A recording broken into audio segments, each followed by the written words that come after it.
The Catholic Church stands as the central foundation of the Christian faith, gathering billions of followers across the world. But did its establishment truly unfold as we've been taught? Did it emerge solely as a reflection of faith in Christ, or was there something darker at its origins? The truth behind its creation is surrounded by mysteries and conspiracies that challenge the history we know. Primitive Christianity, born from the preaching of Jesus, spread rapidly, even in the face of brutal persecutions.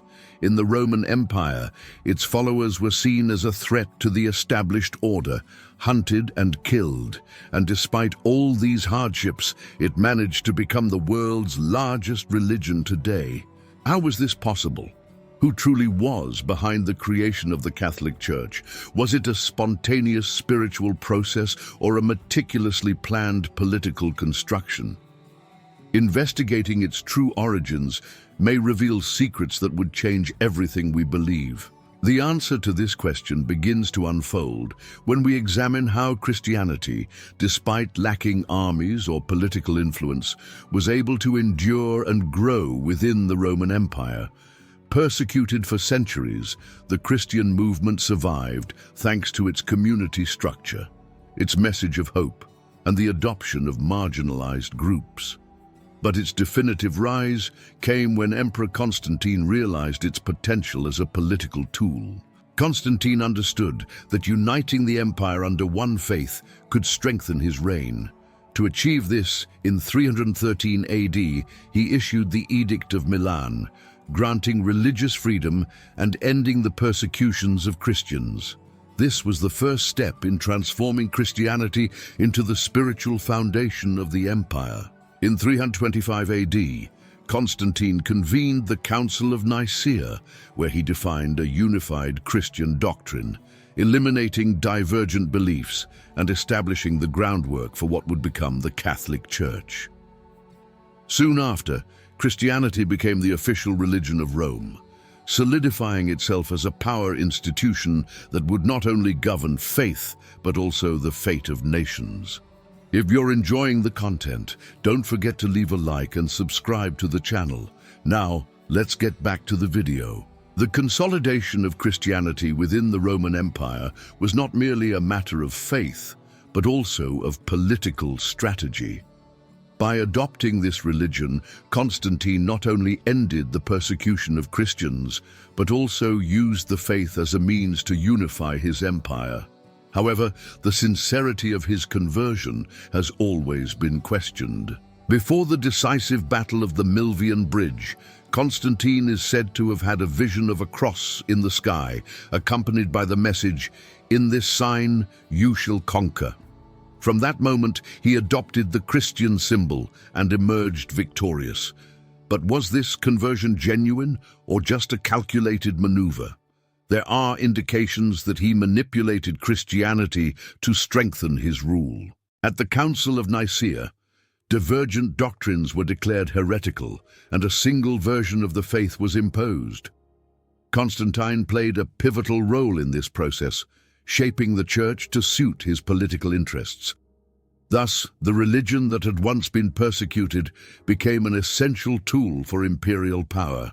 The empire needed a new pillar of control, and the Christian faith offered the perfect foundation for this unification. The original ideals of Christianity, focused on spirituality and equality, were reshaped to serve the interests of a ruling elite. Rather than a purely divine manifestation, the institution that emerged was the result of pragmatic and possibly obscure political decisions. This ensured that the religion would serve the state. The creation of the Catholic Church was not a simple unfolding of faith, but the result of strategic political decisions, possibly influenced by forces hidden from view. Historical documents suggest that its structure was designed to reinforce imperial authority.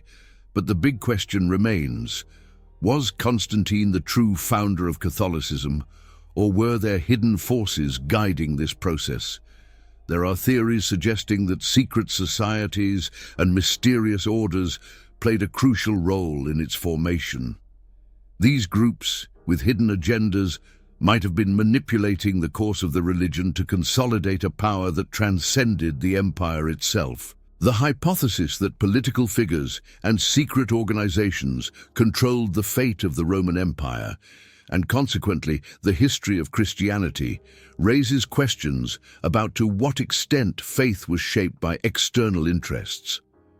Reports indicate that crucial decisions about doctrine were influenced by those in power and not necessarily by the purity of Christ's message. Early Christianity was marked by a great diversity of beliefs, including esoteric elements of Gnosticism and influences from pagan cults. At the Council of Nicaea, many of these currents were suppressed to establish a unified doctrine more convenient for imperial control. Christian symbolism itself was adapted from earlier cultures. The cross, for example, had been used in pagan rituals long before being associated with Christianity. These beliefs, which promoted a more personal and independent spiritual relationship, were gradually eliminated in favor of a centralized religious authority. The manipulation of the Christian faith served to establish the Church as the sole intermediary between God and humanity. Access to salvation came to depend on the institution, securing its dominance over the faithful and reinforcing its political and spiritual influence. Ancient texts offering different views of Christianity, such as the Gospels of Thomas and Mary Magdalene, disappeared or were declared heretical. These writings could have changed our understanding of Christ's teachings, but they were erased from official history. The choice of Peter as the first stone of the Church may have been a strategic decision to legitimize institutional power. With Christianity already established as the official religion, the Catholic Church became more than a spiritual institution. Designed to be a tool of control, its influence extended beyond faith and began to shape politics and the destiny of peoples. The ecclesiastical structure ensured that no important decision was made without its participation. To ensure its survival and dominance, the Church solidified its spiritual and political authority. It not only guided the faithful, but also dictated social norms, influenced kings, and controlled territories, ensuring its presence was unquestioned in all spheres of society. The alliance between Christianity and the Roman emperors reinforced a rigid social hierarchy. The population was taught to accept its position as part of a divine plan, with the Church at the top, legitimizing the authority of rulers. One of the most powerful tools in this system was the Donation of Constantine, a forged document that granted vast lands and privileges to the papacy. Even though it was later debunked, its impact helped the Church expand its territorial control. The document granted the Pope authority over rulers and lands, strengthening his position as not only a spiritual leader, but also a political one. The Church played a central role in the coronation and dethroning of kings. No monarch was truly legitimate without papal approval, which gave the institution the power to determine the fate of entire nations. The disputes between the papacy and the emperors, such as the investiture conflicts, are seen as part of a larger political manipulation.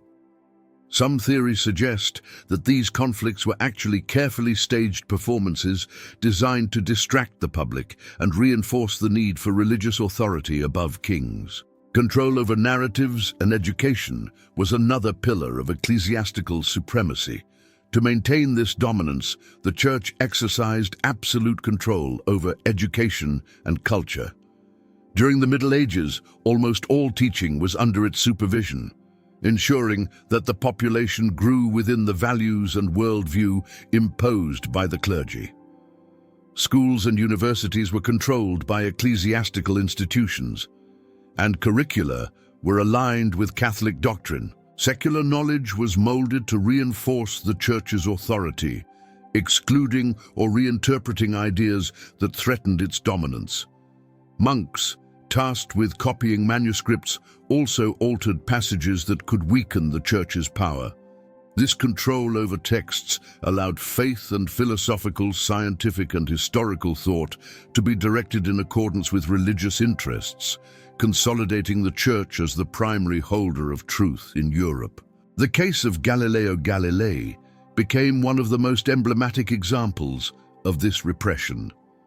By defending the heliocentric theory, which placed the sun at the center of the universe, Galileo directly clashed with the Church, which saw this idea as a challenge to the biblical interpretation. Tried by the Inquisition, he was condemned and forced to recant, highlighting how the Church suppressed scientific advances in the name of dogma. Censorship also manifested in the control of public perception through art and literature. Carefully selected images and narratives reinforced the authority and sanctity of the Church, shaping the popular view of faith and power. Censorship was not limited to texts. Art was manipulated to reinforce the religious vision imposed by the Church, becoming a propaganda tool that restricted access to any other interpretation of the world. Great works financed by the Church, such as St. Peter's Basilica, not only demonstrated its wealth, but also solidified its image of grandeur and divinity. The influence of the Catholic Church spread beyond the borders of Europe, expanding into other parts of the world with the promise of spreading the Christian faith to new territories. During the colonization of the Americas, this mission transformed into a brutal process of forced conversion of indigenous peoples. Under the pretext of saving souls, the Church collaborated with colonizers to impose its doctrine, destroying local cultures and traditions. The social control exerted by the Church was meticulously planned to ensure its survival and global dominance. By allying with colonial empires, it positioned itself as the sole holder of spiritual truth, ensuring its influence over entire societies and shaping the power structure of new territories. To maintain this hegemony, the Church knew how to adapt to the political and spiritual changes of each era. When necessary, it adjusted its dogmas and rituals to preserve its authority and remain at the center of public life. Its impact on the formation of Western society was immense. From morality to political organization, the Church shaped the thinking of millions, dictating values and norms that continue to influence civilization today. But how far was it willing to go to preserve this power? The Church's control over society reached its peak with the Inquisition, an implacable tool for silencing any opposition. Under the pretext of preserving the faith, tribunals were set up to pursue and punish those who dared challenge ecclesiastical authority, solidifying a system of repression that spread fear for centuries. Intellectuals were silenced, and any knowledge that contradicted the official doctrine was destroyed. Books deemed heretical were burned, eliminating records that might question the version of history promoted by the Church. Philosophies, sciences, and innovative ideas were suppressed to prevent the rise of dissent. The Inquisition also operated as a network of espionage. Anonymous denunciations led people to torture in order to extract confessions of heresy, even without evidence. Psychological and physical terror served to reinforce the population's submission. Theories suggest that the Inquisition was not just a religious mechanism, but a strategy to eliminate critical thinking and ensure the Church's continued dominance as the only unquestionable authority over society. Since its foundation, the Catholic Church has not only guided the spirituality of the faithful, but also exerted deep control over the fate of peoples. Over the centuries, its influence shaped empires, dictated laws, and established a hierarchy where faith was used as an instrument of power. Its dominance over the religious narrative ensured its authority was unquestioned, making it the most enduring institution in history. There are theories suggesting that the rise of the Illuminati may have been a continuation of this effort to control. This secret society, shrouded in mystery, may have infiltrated governments and institutions, ensuring that the historical and political worldview remained aligned with hidden interests. Documents discovered in the Vatican's secret archive raise new questions about the true role of the Church in crucial events of humanity. Previously inaccessible records indicate a deeper involvement than was previously imagined in wars, political agreements, and the manipulation of knowledge. The creation and evolution of the Church can be seen as a long-term strategy to control humanity's understanding of the world. From the selection of biblical texts to the suppression of divergent ideas, everything appears to have been planned to maintain its absolute influence. The true intentions of religious leaders and the institutions shaping reality remain subjects of doubt. Who is truly in control? How far does this invisible power stretch? The creation of the Catholic Church remains shrouded in mystery, raising questions that challenge the official history.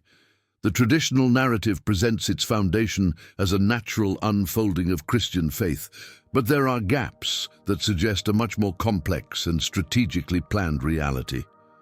What we know may be merely a superficial layer of the truth. Behind the accepted accounts, there is evidence and documentation that could completely transform our understanding of the events leading to the rise of the Church as the most powerful institution in the West.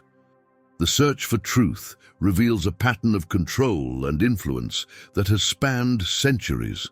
Narratives have been carefully shaped to ensure the Church's power and authority remained unquestionable. Its relationship with political and spiritual forces remains a topic of investigation. Governments, monarchies, and secret societies appear to have worked together, ensuring that its influence shaped the fate of humanity.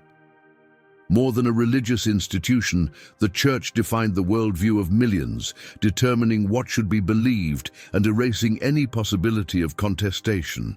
If you enjoyed this content and want to continue exploring hidden mysteries and stories from the Bible, don't forget to leave a like and subscribe to the channel. It helps us bring more videos like this and reach more people interested in the Bible. Turn on notifications so you won't miss the next content, and share this video with friends who might enjoy it. See you next time.